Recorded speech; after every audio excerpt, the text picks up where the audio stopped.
Burada Zülfügil tərəfə gedən yoldur. Rəhmətli Elinanagil tərəfə gedən yol, amma şəlinə tərəf bassa getmək mümkün deyil də, yəni görünən bir şeydir. Burada rəhmətli Həsən babanın evi. Ay mühəbbət, haradasan, yadınıza cavab vermədim. Düz evinizin yanındayım.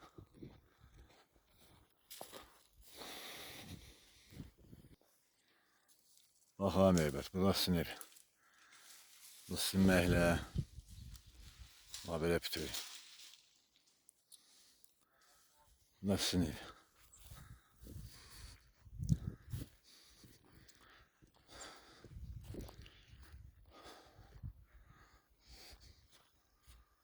Burada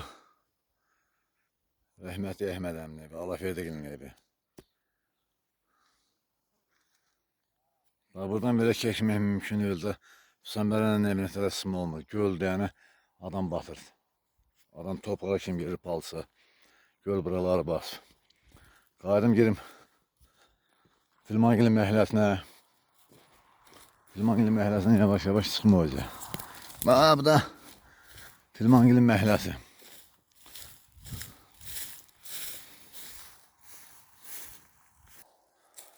Gene keşik bizim məhəlləyə. Filmangilin məhəlləsindən. Qaliba bax, qalib qaçır.